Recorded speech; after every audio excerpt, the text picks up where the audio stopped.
Hindi na muling mahuhuli sa mabilis na takbo ng pagbabago ang Malabon.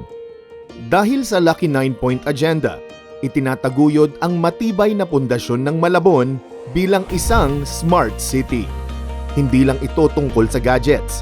Ito ay tungkol sa paggamit ng teknolohiya para sa mas mabilis, mas tapat at mas epesyenteng serbisyo para sa lahat ng Malabueño. Ang mga makabagong pagbabagong kasalukuyang pinapairal sa Malabon ay mga hakbang sa unti-unting pag-abot ng pangarap na estado bilang isang smart city. Tinatanggal ng digital governance ang red tape at inilalapit ang mga proseso sa lokal na pamahalaan sa mga Malabueño. Mula sa pag-apply ng permit hanggang sa emergency response, ang Malabon ay laging online. Sa ilalim ng Smart Governance and Digital Services Program ng lokal na pamahalaan, ang lahat ng frontline services gaya ng permits at licenses ay digital na. Sinisiguro natin ang cybersecurity at data privacy upang maging ligtas ang impormasyon ng bawat Malabueño. Ito ang transparency at efficiency na pang ISO 9001:2015 standards.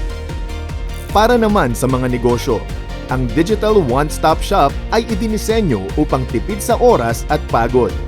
Hindi na kailangang magpabalik-balik sa City Hall. Lahat ay pwedeng asikasuhin online. Hindi tulad ng dati, mas mabilis na ngayon ang proseso ng lahat ng permit na kailangan. Sa alagang nakukuha namin sa pinakamaliit na paraan mula sa City Hall, ramdam talaga namin na active actors kami sa development ng Malabon.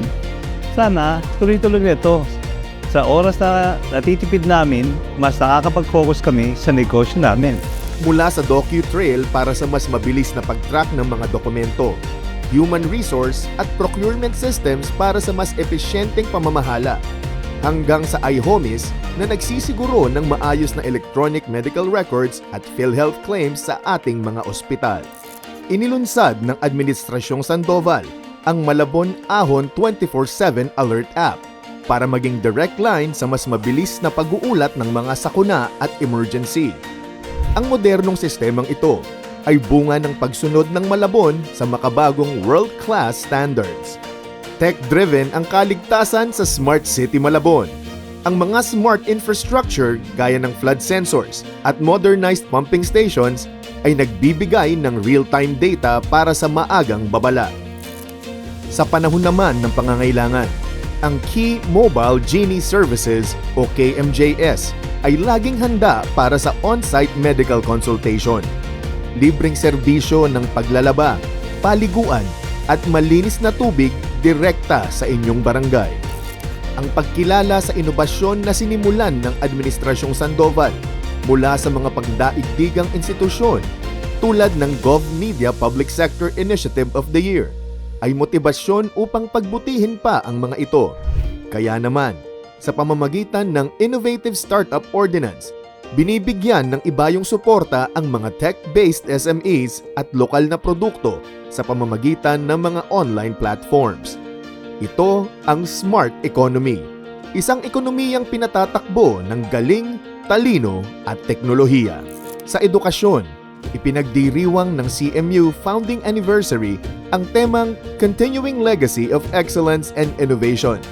Sa pakikipagtulungan ng CMU at TESDA, pinapalakas ang TVET programs gamit ang AI at robotics.